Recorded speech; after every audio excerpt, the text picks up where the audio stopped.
Salam alaikum. Alors on continue toujours dans le cours sur la corde vibrante. Alors aujourd'hui on va traiter un sujet un peu différent, à savoir la corde qui est aussi dans un milieu où se trouve un frottement, c'est-à-dire une corde amortie. Alors voilà la position du problème. Alors on va considérer une corde vibrante de masse linéaire M mu soumise à une tension T0, aussi sous l'effet d'une force de frottement de type visqueux F, indice petit f, où F est proportionnel à la vitesse d'oscillation de la corde, et non pas la vitesse de propagation de l'onde. Voilà, il faut faire attention. Alors, pour cela, on doit faire quelques approximations. On va considérer que la corde est parfaitement flexible. On va négliger l'effet du poids de la corde. C'est-à-dire on va supposer que les tensions de part et d'autre d'un élément de la corde sont supérieures à sa masse, c'est-à-dire son poids. Un élément delta x de la corde se déplace exclusivement suivant la direction y. Le déplacement vertical de l'élément delta x est petit. Voilà, c'est une approximation. Une autre approximation, on va considérer que les angles d'inclinaison de la corde par rapport à l'équilibre sont petits. Et enfin, on va considérer que le coefficient de frottement qui correspond à la force de frottement agissant sur la corde est le même en tout point de x de la corde. C'est-à-dire on va prendre le même coefficient de frottement pour toutes les parties de la corde. Voilà. Alors pour cela, on va reprendre la figure qu'on a déjà utilisée pour dériver l'équation d'onde pour une corde. Alors vous voyez ici, voilà, le déplacement y de x de t, c'est vertical, suivant x, l'axe des abscisses, et on va prendre un élément de la corde situé entre x et x plus delta x. Alors bien sûr, on néglige la masse, voilà, c'est la masse, l'élément delta x en un instant donné. Alors, en ce point, le déplacement est yx de t, alors que ce point a un déplacement vertical de y en x plus delta x t. Bien sûr, la nouveauté ici est que cet élément est soumis à une force de frottement. Voilà. Alors, j'ai représenté la flèche en rouge vers le bas, puisque je considère que le mouvement est vers le haut, dans ce cas-là, vers le haut. Et on sait que généralement la force de frottement, elle est dans le sens contraire du mouvement d'une masse. Voilà. Alors bien sûr, on a de part et d'autre les tensions appliquées sur l'élément de la corde par les autres éléments de la corde. On a de ce côté Tx, c'est-à-dire la tension en X, et on a la tension en T en X plus delta X. Alors, vous voyez qu'il y a trois forces qui s'appliquent sur l'élément. Alors on utilise la deuxième loi de Newton, la somme des forces égale à m accélération. Voilà. Alors on considère la masse de l'élément delta m, sa vitesse v verticale, la dérivée par rapport au temps de la vitesse, égale à la somme des tensions, des tensions bien sûr, T en x et T en x plus delta x, en plus de la force de frottement F, indice petit f. Voilà. Où F est la force de frottement appliquée sur l'élément delta x, qui peut s'écrire sous cette forme. Voilà. Alors la force, elle s'applique sur un élément de la corde.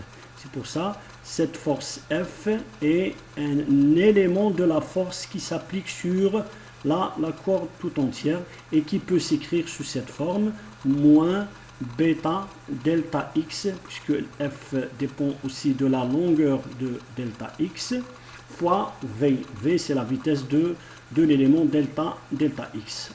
Alors, le moins, c'est parce que la force de frottement est toujours dans le sens contraire de la vitesse.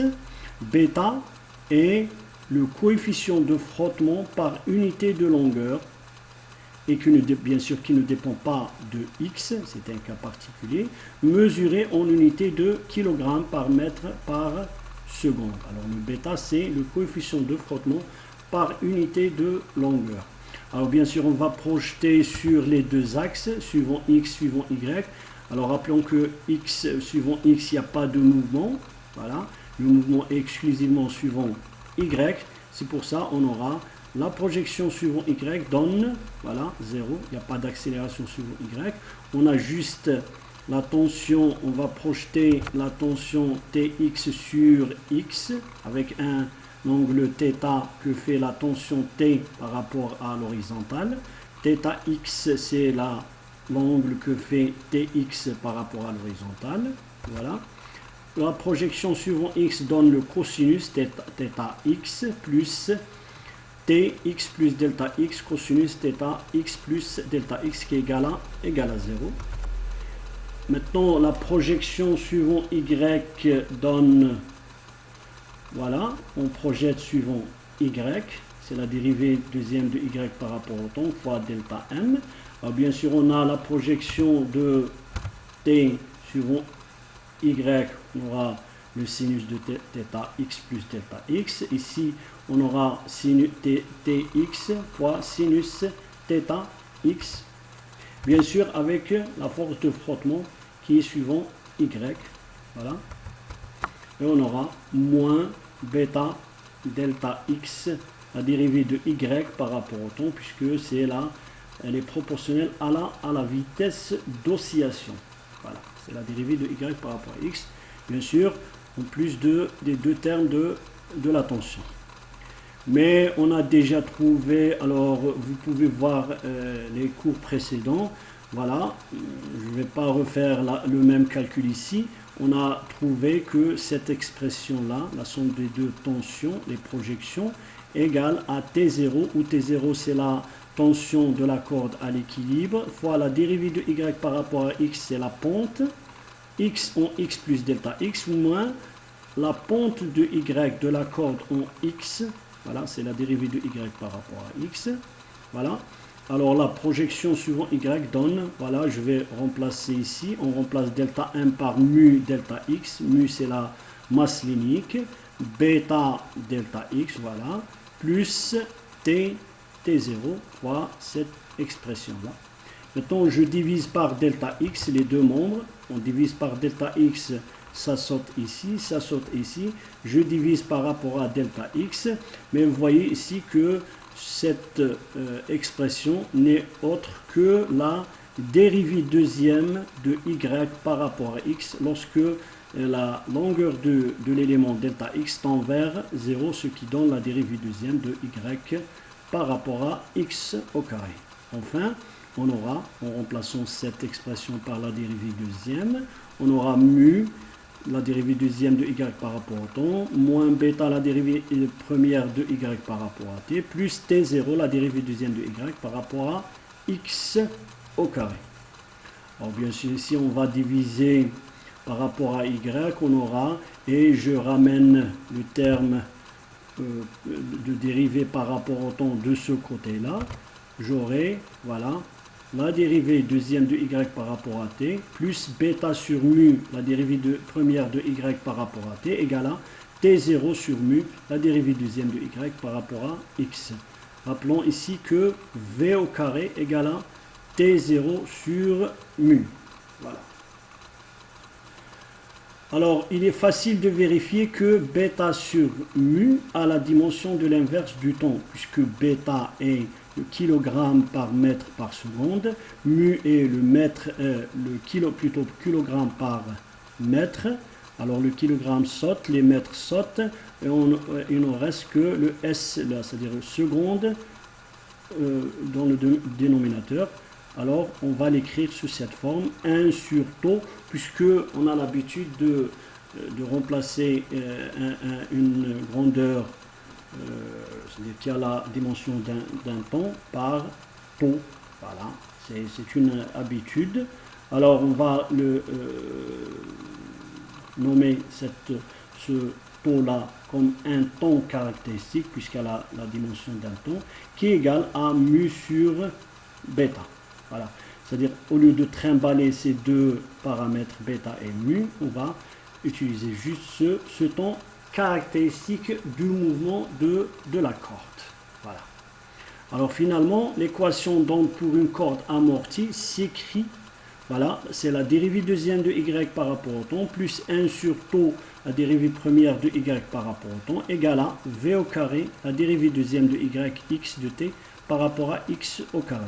Alors, il faut rappeler ici que v, c'était la vitesse de propagation d'une onde sur une corde sans amortissement, c'est-à-dire libre. Mais dans ce cas-là où on a introduit l'amortissement, et bien v n'est plus la vitesse de propagation de l'onde. Et on va voir cela avec plus d'explications. Mais il faut retenir que quand même que v égale à racine carrée de t0 sur u. Voilà. Alors on a finalement l'équation d'onde de la corde amortie. Voilà. Alors, on va proposer pour cela une solution pour cette équation d'onde. Alors, la première, c'est-à-dire par instinct, alors on a tout au long de ce cours travaillé avec des ondes sinusoïdales. Alors, la première idée qui nous vient en tête, c'est d'essayer une onde, une solution sinusoïdale, et on va voir qu'est-ce que cela donne. Voilà, c'est pour ça on va supposer qu'on a une corde semi-infinie, c'est-à-dire elle est limitée d'un côté, c'est-à-dire par exemple en x égale à 0, on a la source qui va générer l'onde, d'accord, et la corde elle est supposée semi-infinie, c'est-à-dire pour ne pas avoir à traiter des ondes réfléchies et transmises. Voilà. Alors pour cela on va proposer une solution sous la forme A exponentielle j oméga t moins kx avec A appartenant à R. On a choisi A réel. Et on va voir est-ce que cette proposition va correspondre à une solution de cette équation d'onde. Voilà. Alors pour cela, on va remplacer la solution proposée. Alors bien sûr, oméga c'est la pulsation, k c'est le nombre d'ondes. Avec ici, on a proposé une onde qui se propage vers les x, dans les directions des x croissants. K c'est le nombre d'ondes. Voilà.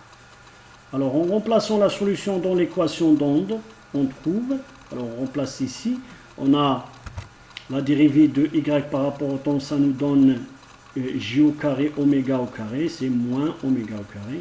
La dérivée première de y par rapport à t, ça va nous donner g oméga. Et la dérivée deuxième de y par rapport à x, ça va nous donner moins k au carré. Voilà. Bien sûr, voilà. Je dérive par rapport au temps deux fois. Je dérive par rapport au temps une fois. Je dérive par rapport à x deux fois. Alors les a sautent. Exponentielle oméga t moins kx saute et j'aurai voilà cette expression. Bien sûr avec une manipulation simple, on aura k au carré égale à oméga au carré sur v au carré moins j oméga sur v au carré tau. Voilà, ça ressemble à une relation de dispersion puisque ça relie la pulsation, c'est-à-dire voilà oméga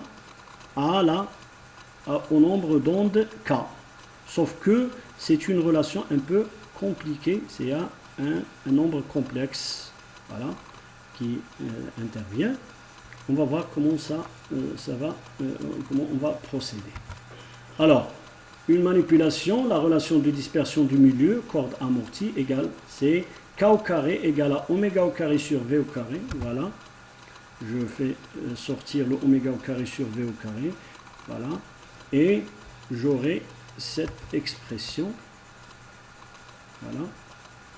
Oméga au carré v au carré 1 moins j sur oméga tau. Voilà. Alors rappelez-vous que tau égale à bêta sur mu. Alors dans le cas d'un milieu non amorti, c'est-à-dire que bêta égale à 0, on aura tau égale à mu sur bêta, plutôt c'est mu sur bêta, et bien tau ça va vers l'infini.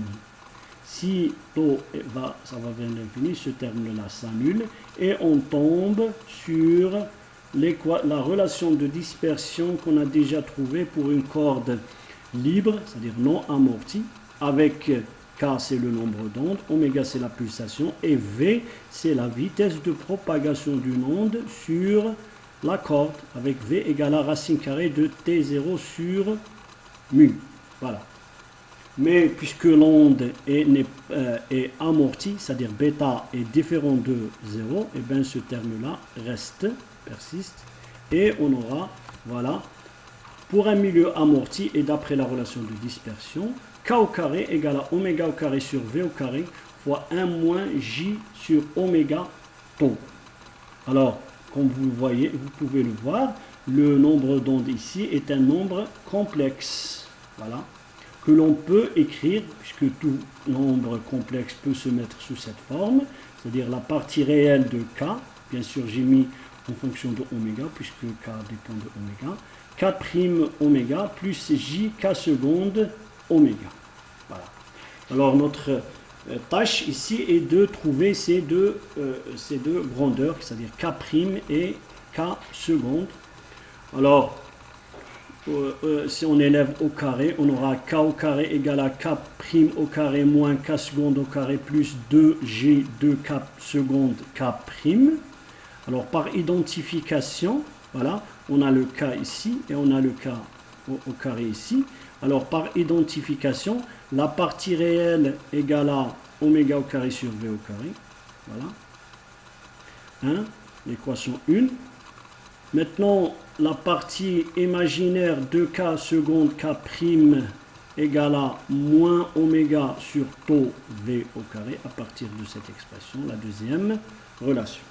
Voilà.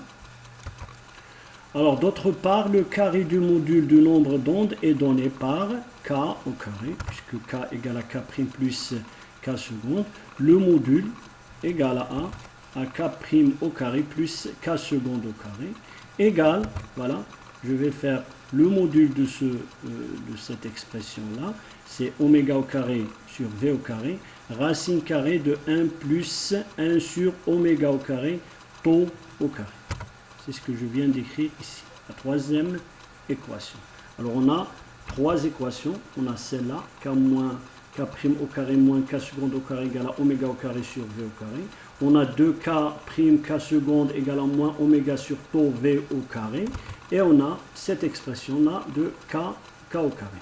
Alors, la troisième plus la première, voilà, la troisième plus la première, on fait la somme, les K secondes sautent, et on aura 2K' au carré égale à oméga au carré sur V au carré, voilà, cette expression, d'où l'expression de K' au carré égale à oméga au carré sur 2, je divise par 2, V au carré, 1 plus la racine carrée de 1 plus 1 sur oméga au carré, tau au carré. Maintenant, la troisième, celle-là, voilà, on soustrait la première de la troisième, c'est le K' qui saute, et on aura 2K secondes au carré égale à cette expression-là. En fin de compte, on aura K secondes au carré égale à oméga au carré sur 2V au carré, racine carrée moins 1. Voilà. Alors, voilà, bien sûr, d'après ces deux expressions du carré, on peut avoir les expressions de K' et de K seconde, c'est la racine carrée, voilà, mais avec un plus ou moins oméga sur V, plus ou moins oméga sur V. Alors notre tâche, c'est de désigner quels sont les signes appropriés pour chaque partie de K. C'est la partie réelle, la partie imaginaire. Voilà.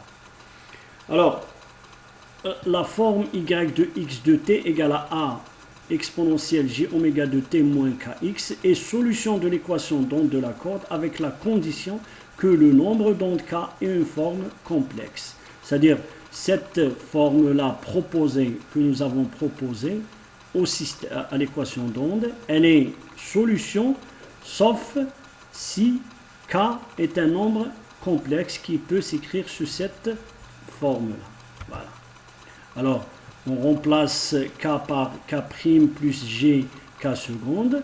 Voilà, on aura oméga t moins k' x moins j k seconde x. Vous voyez que moins j fois j égale à plus. Et on fait sortir le exponentiel k seconde x.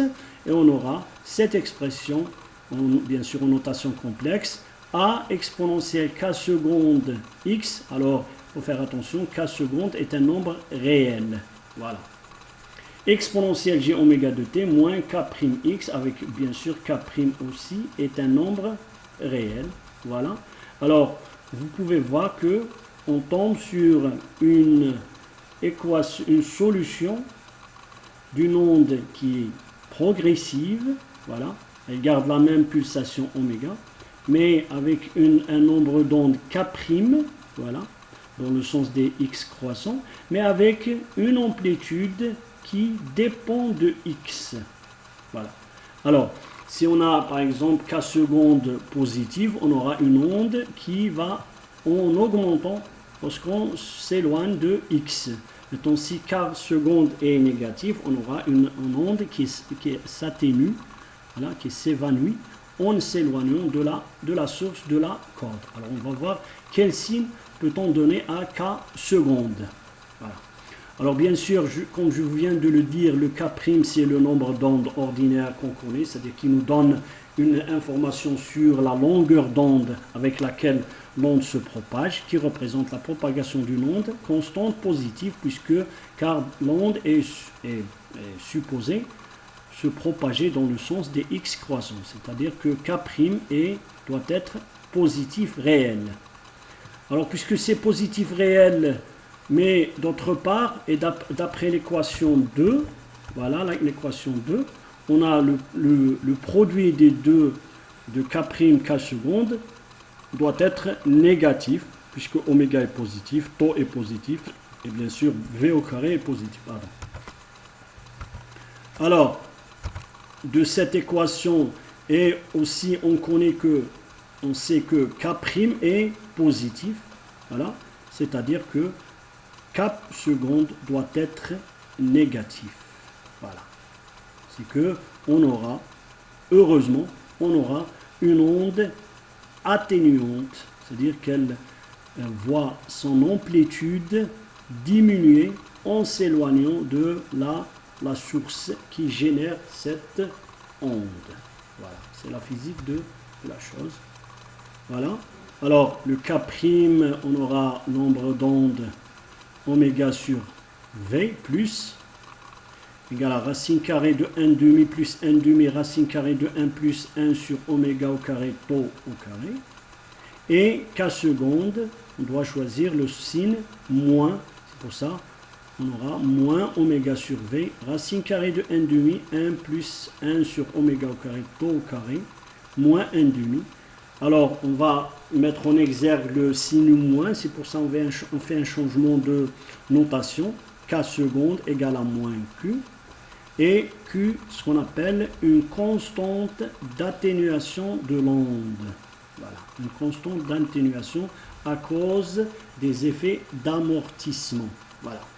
Alors, on peut vérifier, avant de passer à autre chose, on peut vérifier que si on a tau, c'est-à-dire le bêta égale à 0, c'est-à-dire il n'y a pas d'amortissement, on aura bêta égale à 0, ce qui signifie que tau est égal à l'infini, 1 sur l'infini c'est 0, on aura 1 demi plus 1 demi c'est 1, et on tombe sur le nombre d'ondes k égale à oméga sur v, avec ici, on aura 1 demi fois 1 moins 1 demi égale à 0, c'est-à-dire la constante d'atténuation est nulle. C'est-à-dire on retrouve le cas où la corde n'est pas amortie, elle est libre.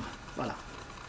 Alors, bien sûr, ce que nous percevons dans la réalité, c'est la partie réelle de la solution, bien sûr. Alors, je vais prendre la partie réelle de y et la partie réelle de exponentielle, c'est cosinus a exponentielle moins qx cosinus oméga t moins k' x, avec bien sûr a, oméga, q, k' appartiennent à r'. C'est des réels positifs. Voilà. Alors vous voyez que l'onde, voilà, l'onde que nous retrouvons, c'est une onde qui se propage, progressive, puisqu'il y a le temps et l'espace, voilà, mais avec une amplitude qui diminue avec le x, l'espace. C'est-à-dire au fur et à mesure qu'on s'éloigne de la source, l'amplitude diminue. Voilà, diminue jusqu'à s'évanouir. Voilà. Alors y de x de t décrit une atténuation spatiale de l'amplitude de l'onde sinusoïdale créant x et se propageant dans le sens des x croissants. Voilà. Alors c'est ce qu'on appelle le phénomène d'absorption. C'est-à-dire le milieu, si on va générer en x égale à 0 une onde, voilà, et on garde cette onde entre l'amplitude de cette onde entre A et moins A, et bien on va voir que cette amplitude ne va pas, c'est-à-dire rester la même, elle va s'évanouir selon une enveloppe A exponentielle moins QX. C'est ce qu'on appelle le phénomène d'absorption, c'est-à-dire que le milieu entourant la corde, voilà, puisque s'il y a la corde, il y a l'air, absorbe l'énergie colportée par la corde, d'où l'atténuation de l'amplitude de l'onde au fur et à mesure que l'on s'éloigne de la source d'onde. Et vous voyez sur la figure, j'ai tracé une onde à t égale à 0 en rouge. Maintenant, après une seconde, vous voyez qu'il y a en vert, il y a un mouvement de propagation, mais avec une amplitude qui diminue en s'éloignant de x égale à 0. Voilà, à t égale à 2 secondes en bleu, vous voyez que ça diminue. Voilà. Mais il faut voir ici que en x égale à 0, l'amplitude reste la même, parce que c'est nous qui allons générer l'onde.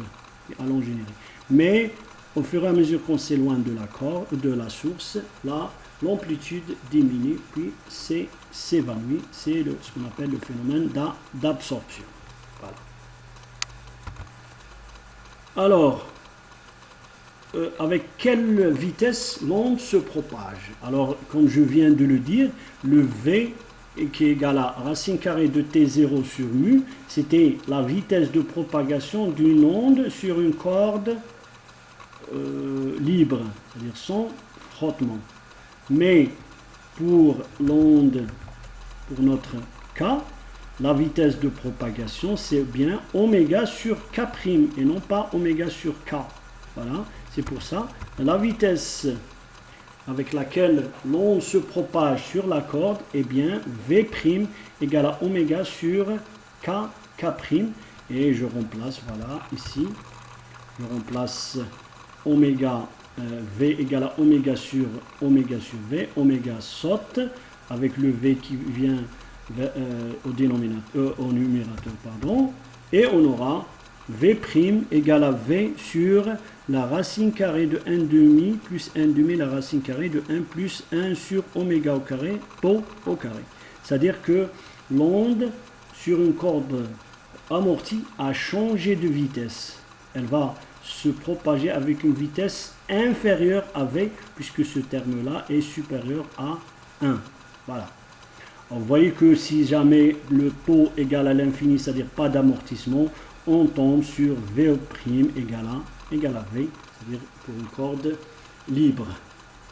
Alors, la vitesse de propagation, comme vous pouvez le constater, dépend bien sûr de V, de T0, des caractéristiques de la corde, mais elle dépend aussi, c'est une nouveauté, elle dépend aussi de oméga, c'est-à-dire de quelque chose qui ne définit pas le milieu où se propage, mais définit c'est-à-dire l'environnement, c'est-à-dire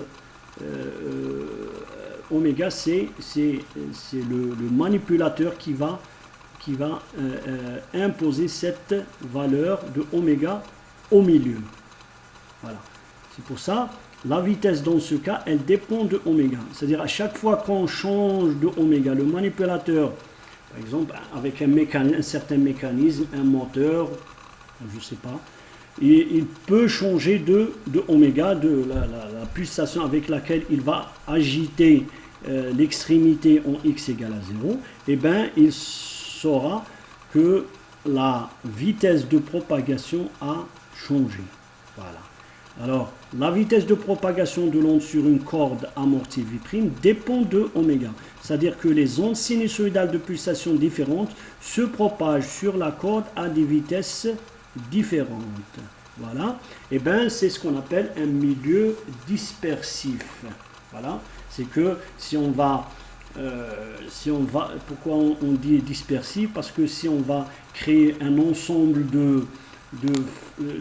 d'ondes sinusoïdales à des fréquences différentes, et bien chacune de ces ondes va se propager avec sa propre vitesse, c'est-à-dire que le milieu a fait disperser les ondes. Voilà, c'est la corde amortie et donc un milieu dispersif. On a déjà vu un milieu dispersif lorsqu'on a traité le cas d'une corde plombée. Et bien c'est un deuxième exemple pour un milieu dispersif, c'est lorsque la corde est amortie et soumise à une force de frottement. Voilà. Alors, une conséquence de ce qu'on vient de voir, c'est que, par exemple, si on va générer ce qu'on appelle un paquet d'ondes polychromatiques. Alors, un paquet d'ondes, c'est quoi? C'est une somme ou une superposition d'ondes sinusoïdales de plusieurs pulsations différentes. Et bien, si on arrive à générer, par exemple, en x égale à 0, une somme de pulsations sinusoïdales avec différentes pulsations, voilà, les ondes sinusoïdales en x égale avec différentes pulsations oméga, et bien chacune de ces ondes créées va se propager avec une vitesse propre à elle.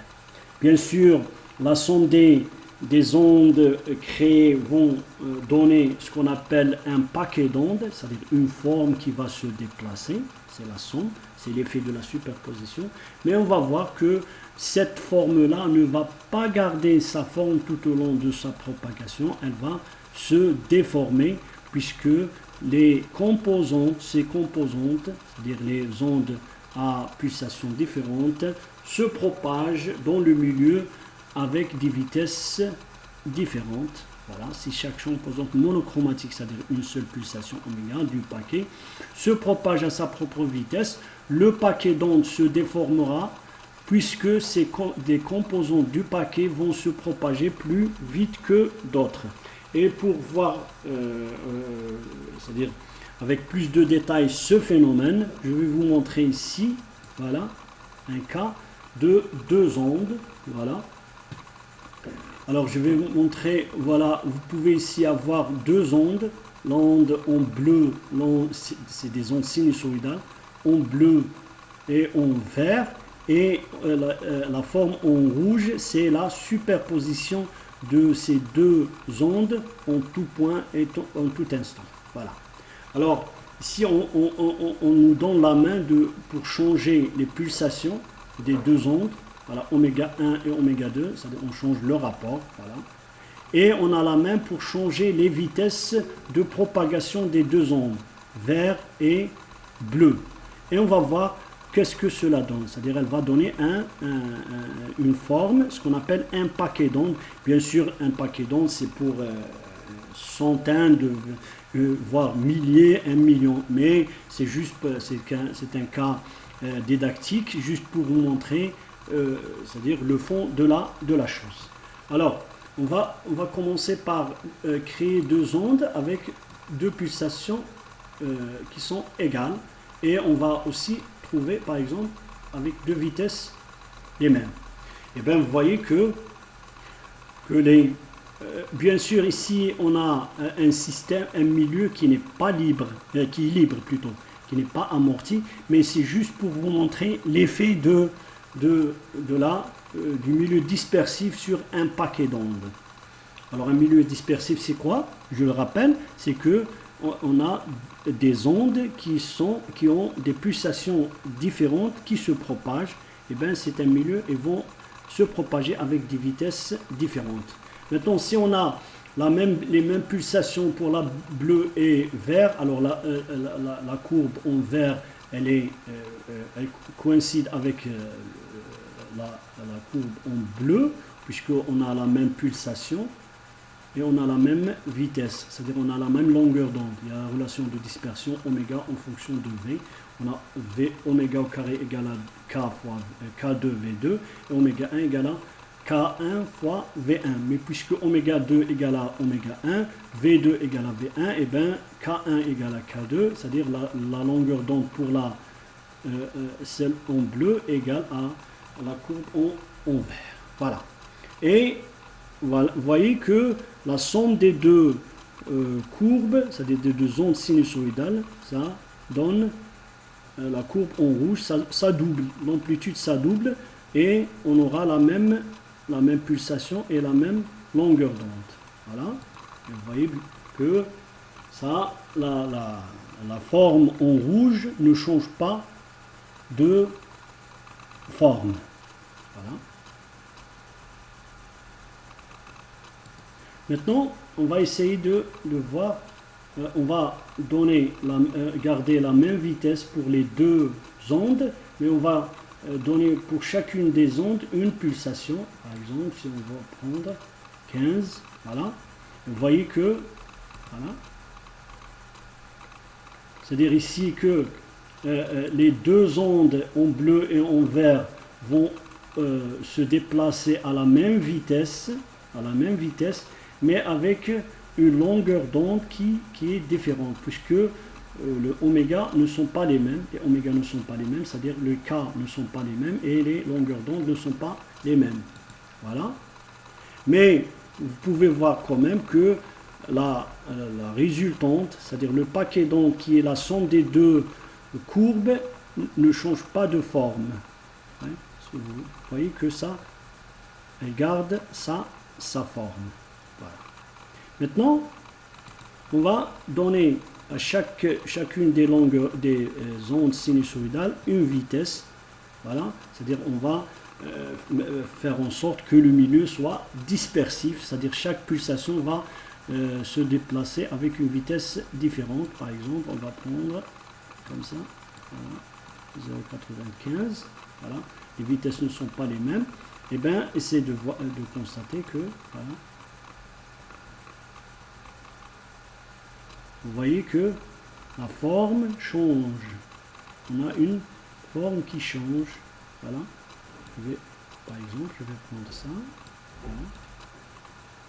Alors, vous pouvez avoir ça.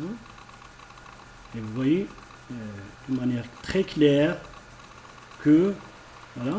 Alors, vous pouvez voir que les vitesses ne sont pas les mêmes. Bleu et vert ne sont pas les mêmes. Voilà. Et vous voyez aussi que la forme du paquet d'ondes, c'est-à-dire la somme, la courbe en rouge, change de forme, se déforme dans le temps et dans l'espace. Voilà. C'est l'effet d'un milieu dispersif sur un paquet d'ondes. Voilà. Alors, on s'arrête là. Et la prochaine fois, on va c'est-à-dire traiter le cas d'une corde, bien sûr amortie, mais de longueur finie. C'est-à-dire on va voir le cas par exemple d'une corde pincée. Voilà. Et en présence d'amortissement. Merci.